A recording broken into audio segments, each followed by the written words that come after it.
Hey guys, just wanted to take a minute to show you where I was at. I've been machining these here and trying to get this Y-axis situated. Bolt holes are done. I got most of the rails bolted down here. I got to tap a couple more holes, but the rails are bolted. These are going to be the riser plates.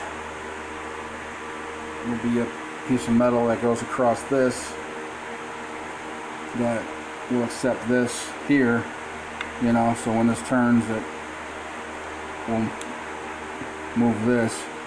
And again, this is the Y-axis. So up next is going to be these holes now. I'm going to go through and drill these on the milling machine. That way I know they're accurate. I'll show you guys the surface finish. 2 pieces. Oh, look at that.